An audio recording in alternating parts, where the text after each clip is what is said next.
तो बहुत सारे सवाल हैं।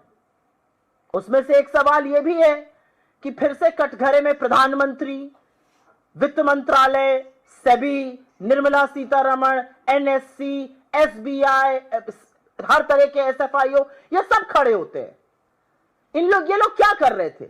जब डाका डाला जा रहा था लोगों की जेब पर, जब एक कंपनी लगातार एक बड़ा घोटाला कर रही है, जिस घोटाले के बार बार तथ्य सामने आ रहे हैं, तो ये सब लोग कौन सी नींद सो रहे थे? क्या खाकर सो रहे थे ये लोग?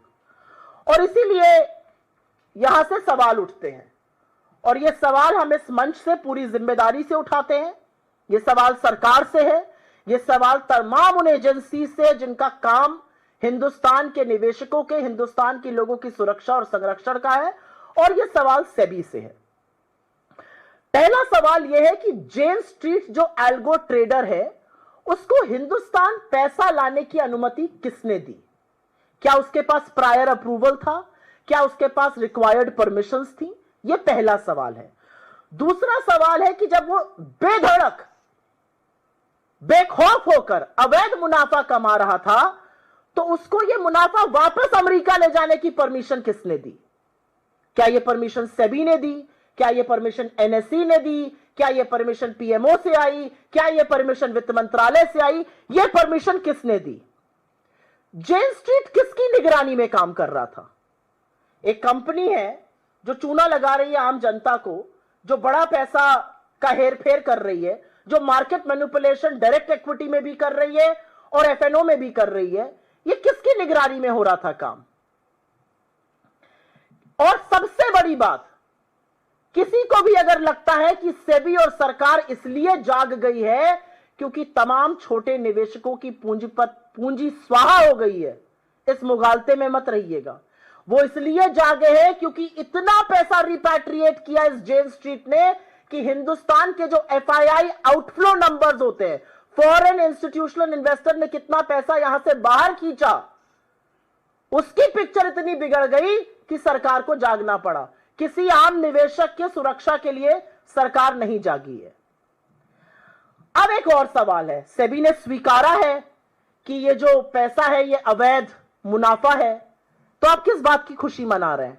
आप तो 4800 करोड़ का ये अवैध मुनाफा जब्त कर पाए। जो 44,000 करोड़ का अवैध मुनाफा भेज दिया गया इस देश के बाहर, उसका क्या होगा? सेबी को इतने साल क्यों लग गए जगने के लिए? सेबी को 5 महीने क्यों लग गए कॉशनरी लेटर के बाद बैन करने के लिए? इतनी सारी चेतावनी थी, अमेरिकन कोर्ट से चेतावनी थी, बाजार के विशेषज्ञों से चेतावनी थी, 2023 से चेतावनी थी। सेबी ने एक्शन क्यों नहीं लिया? छोटे निवेशकों के ठगने का इंतजार क्यों करते रहे? एक और सवाल है, एक एजेंसी है ना ईडी, विपक्ष का नाम लीजिए, दौड़ी दौड़ी चली आएगी, कोई काम नहीं है।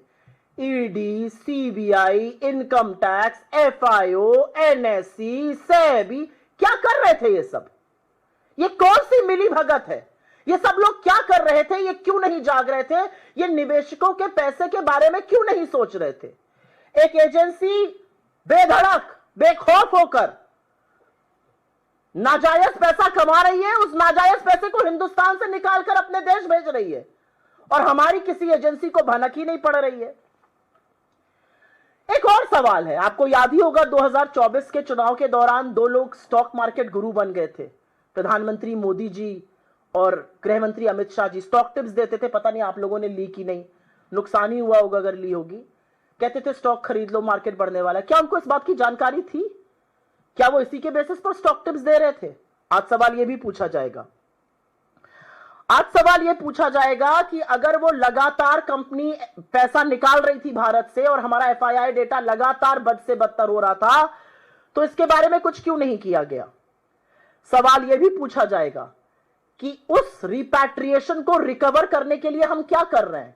आपके तो मित्र है ना डोनाल्ड ट्रंप, तो इतना जो नाजायज पैसा हिंदुस्तान का वो बाहर लेके कमा के चला गया, उस पैसे को वापस देश में कैसे लाएंगे?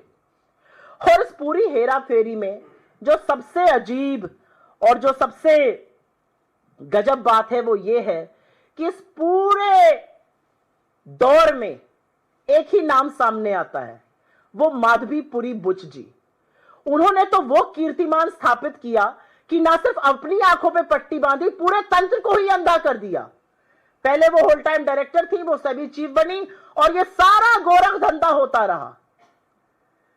तो आज सवाल इस बात का है कि चाहे वो अडानी का महाघोटाला हो, चाहे वो ये घोटाला हो, सेबी का रोल क्या है, सेबी क्या करने के लिए है, सेबी क्यों है इस देश में। और जिस हर बात पर बोलने वाले प्रधानमंत्री, स्टॉक टिप्स देने वाले गृह मंत्री आज चुप क्यों है। आज इतना बड़ा एक एल्गो ट्रेडर चूना लगाकर देश के नागरिकों को भग गया है, आप क्या कर रहे हैं। आपकी चुप्पी किसी कीमत पर बर्दाश्त नहीं की जा सकती है।